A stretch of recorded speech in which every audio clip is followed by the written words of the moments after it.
So I love that song. I'm hot now from all that jumping. But before I get into anything, can you guys go ahead and bow your heads and pray with me?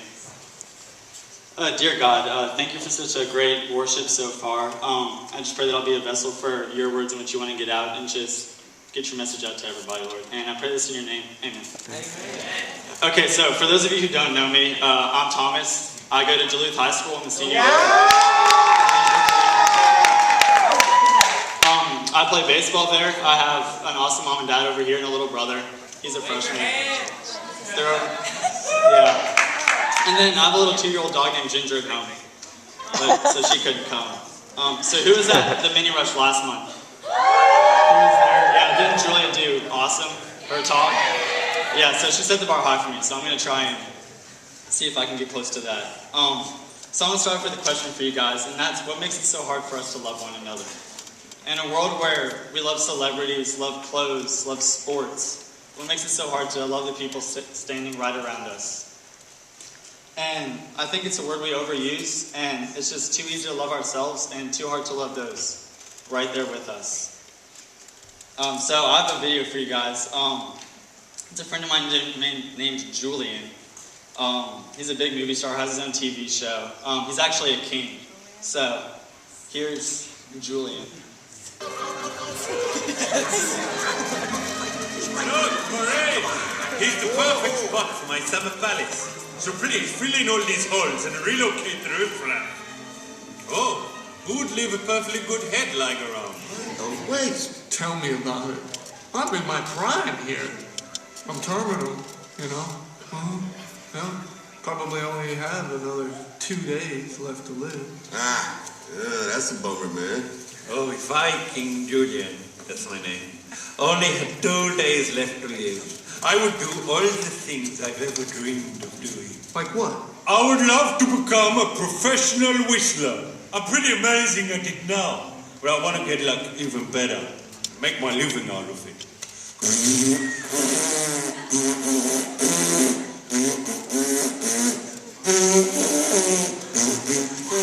You know what that sounds like?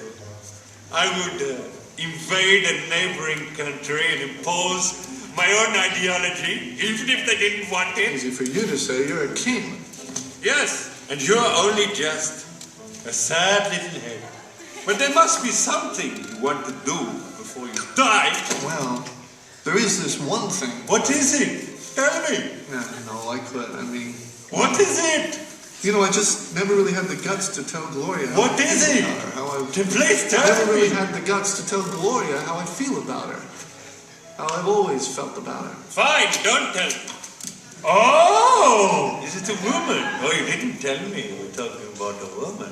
What are you afraid of? You're a dead man anyway. Come on. Yeah, you're right. Well, you're gonna march right up to this woman, right? You look her right in the eye. You lean forward, right? Just a little, almost all the way. Then you let her lean forward just another little bit until you're just a lips distance away from each other. And then you just tell her how much you hate her. Actually, it's more like love her. Yeah, so I don't know about you guys, but that's one of definitely top 5 favorite movies all time. So Julian, this king who rules over all these, they're lemurs, I think, all these lemurs. Are they lemurs? They are lemurs, okay. He's so blinded by his love for himself. He thinks he's going to be this awesome professional whistler, but really he's just sitting here spitting all over Melvin's head. And then at the end of the movie, you think he starts to come around, thinks he's gotten over himself, gotten over his 7th palace, and he's finally going to listen to Melvin, help him out with what he needs. But it just shows he wasn't listening, and he was still too busy thinking about himself. And that's not showing love. That's just conceited and just all about yourself. Romans 12:10 calls us to love one another with brotherly affection and outdo one another in showing honor. This, for me, is treat everyone like they're your family members, like they're your brother and sister. And instead of just waiting, oh, well, they didn't say they loved me. Well, not say they loved me. They didn't do anything for me, didn't go out to me. Don't wait for them to make the first move. Go out and you make the first impression, and almost make it a competition, seeing who can show each other more love and who can build the other person up more. And it goes on to say in Romans 12:14, bless those who persecute you, bless and do not curse. And for this is hard for anyone to follow, right? It's so easy right now for us to find the smallest reasons to dislike someone or push them away or get them out of our lives. But we're called to love our neighbors, not to block them out. And instead of finding reasons to hate them, we need to find reasons to love them and bring them closer to us. In 1 Corinthians 13:4-7, we should come up here, yep. It says, love is patient, love is kind. It does not envy, it does not boast, it is not proud. It does not dishonor others, it is not self-seeking. It's not easily angered, it keeps no record of wrongs. Love does not delight in evil, but rejoices with the truth. It always protects, always trusts, always hopes, always perseveres. And so for me, something that really hits home is not keeping any record of wrongs. So, last year, my first car, his name was Hans.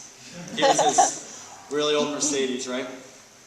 And so it's one day after school, I'm just driving home. It's a normal day, just jamming out to some good Blake Shelton, right? And so my friend in front of me is slowing down because there's this car turning. And I'm like, okay, she's just slowing down. I'll be fine. But then it turns out she was slamming on the brakes, so I had to slam on mine. But I didn't stop in time, plowed right into the back of her.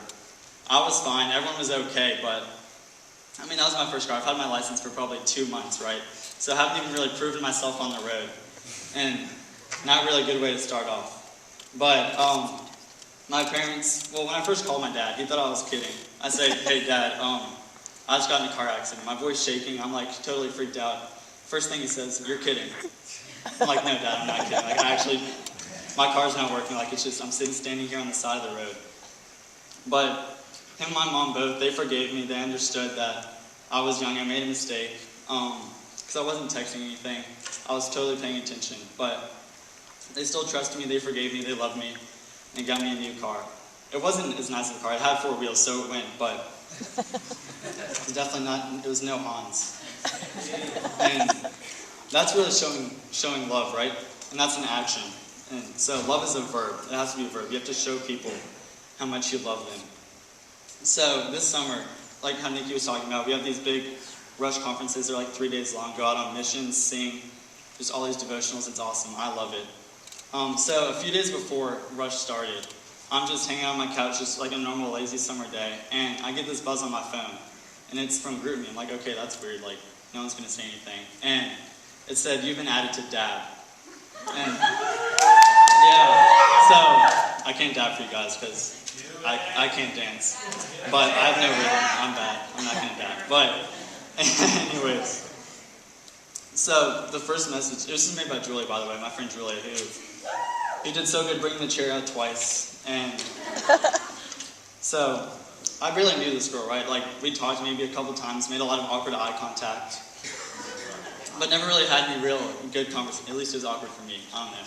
But so we never really had any real conversations. And so I'm going through this chat. There's over 20 people in it, right? And like just over time, I've noticed how well we show each other love and how they really care for each other. And it shows that you don't have to do anything big or extravagant to show someone how much they mean to you, right? You don't have to go buy them a new car like my parents did, or get them these super nice clothes, gifts, anything like that, right? It's as small as act as like hitting a button to add someone to a group chat, or opening a door for someone, smiling, just giving them $1 for a snack and saying you don't have to pay me back, complimenting them. It's just little things like this, right? And so a book I love, it really shows this. It's called Love Does by Bob Goff. I don't know if any of you guys have read it, but I definitely recommend it. It definitely changed my life. And so, if you guys don't know who Bob Goff is, he's a lawyer, right? He started his own law firm and everything, but instead of having his normal 9-to-5 job every day, he goes out to Tom Sawyer Island in Walt Disney World, and that's where he does a whole lot of his work. And he's also, which is awesome, an honorary consul for the Republic of Uganda, which is basically like a diplomat or ambassador that like keeps the relations between the U.S. and Uganda. And this book is pretty much a memoir about experiences and adventures with his friends and family. And my favorite chapter is called 10-Year-Old Adventures. And basically each of his 3 kids, on their 10th birthday, if they had one wish, he would fulfill it, right? They could go anywhere in the world and just spend time with each other. No planning, no preparing, just going, right? Just a true adventure. And so his daughter, who was his oldest kid. She wanted to go to London for a tea party. So 3 days after her 10th birthday, they just got a ticket, didn't pack, didn't do anything. They just went to London. Didn't have any plans, any booked hotels. They just went, right? And his second son wanted to hike up to Half Dome in Yosemite Park. And so they do this, right? But this is in a snowstorm. So, and I think, to me, nothing really builds love or builds a relationship more than having to hike up a snowstorm. Or hike up a mountain in a snowstorm in the middle of winter. And so his youngest son, Adam, the last kid to turn 10, had probably the biggest wish. And he wanted to ride motorcycles across the desert. And yeah, so this is a 10-year-old kid wanting to do this, right? And these aren't the little tiny sand dunes you see at the beach, right? These are the big, like 700-foot tall ones you see in the action movies. And so they're like going about their normal day. Well, I guess not normal, but they're going over all of these sand dunes. And he loses Adam for a second, right?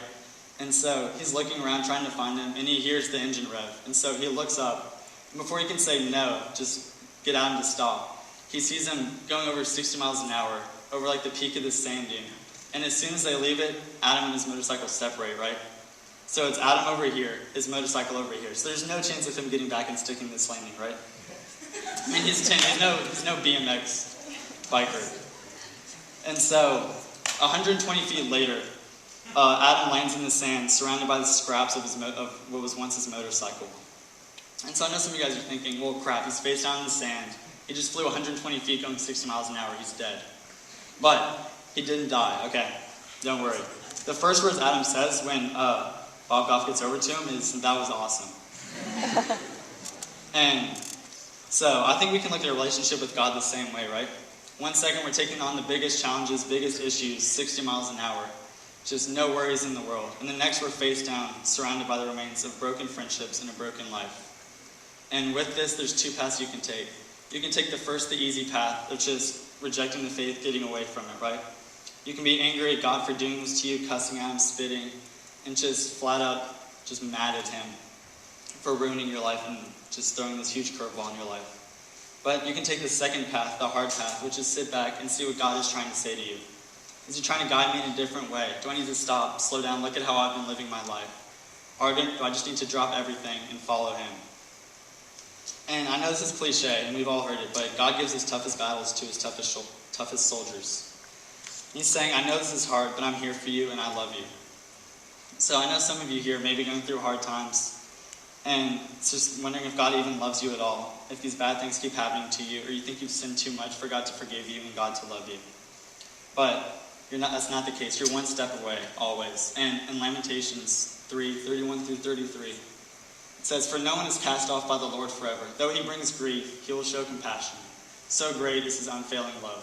For he does not willingly bring affliction or grief to anyone." And that's powerful. That's huge.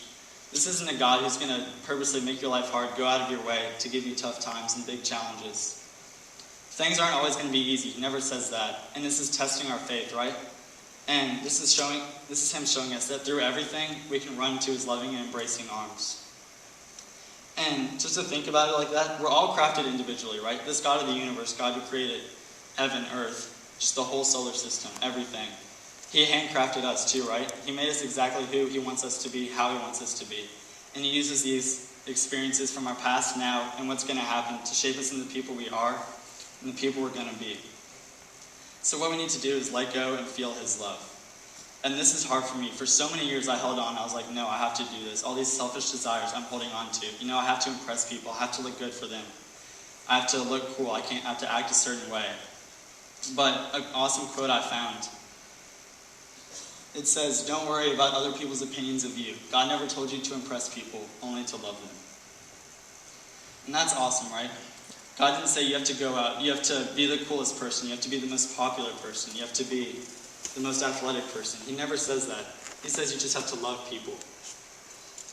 And so as soon as you let go, God's going to come into your heart, right? He's sitting there, he's knocking at your heart. He's saying, let me in, let me in. I want to fill you with love and let you radiate this love to other people. But when you're holding on to these inner feelings and just these selfish desires, he can't get in. There's no room for him. And when you let go, it opens up the space for him just to flood in. And he's going to sacrifice everything to be with us guys, right? Because who else knows a father who will send their only son to a land, knowing he's going to suffer a horrible death, being beaten, whipped, cussed at, spat on, all while he's being forced to carry what will ultimately be his death up a mountain. And someone who, despite his son being on his knees, completely vulnerable and begging for any other way out, he has to turn his back on him because this God cannot be in the presence of sin. So Jesus is on his knees in the garden, right, playing, God, please, let there be another way. Let there be another way. And his father, his only son's right here begging, right? And God has to go and turn his back because he can't be there. He can't be with sin. He's a perfect God. And 2 Corinthians 5:21 says, he without sin became sin. Jesus, this guy who went over 30 years without a single sin, when most of us can't go minutes without sinning. Jesus, the guy who performed so many miracles, loved so many people so well, took all of our sins from now, in the past, and then for the rest of eternity, so that we could be with him and his Father in heaven. He defeated sin and death. He died, and 3 days later, he rose again. Because he defeated death, we, the broken and undeserving people we are, get a chance to spend eternity with our perfect, loving Father in heaven. So don't worry what other people think or say about you. Love them wholeheartedly, love God wholeheartedly, and love Jesus wholeheartedly. People are going to see something different in you. You can change someone's life for eternity. And at the gates of heaven, you can look at Jesus and say, look who I brought with me. And that's just going to bring him so much joy. And all of you guys can just look back, look at her, smile, and say, that was awesome. So can you guys go ahead and bow your heads and pray with me. Dear God, thank you for just everything your son sacrificed for us, Lord, and just the huge difference it makes. And I pray that we'll just see that and remember that and know in our hearts that you're here for us and you love us. And all we have to do is love other people to show them your light. I just thank you for this opportunity I got to speak in front of everyone. And I pray it's just an awesome rest of the night. Amen.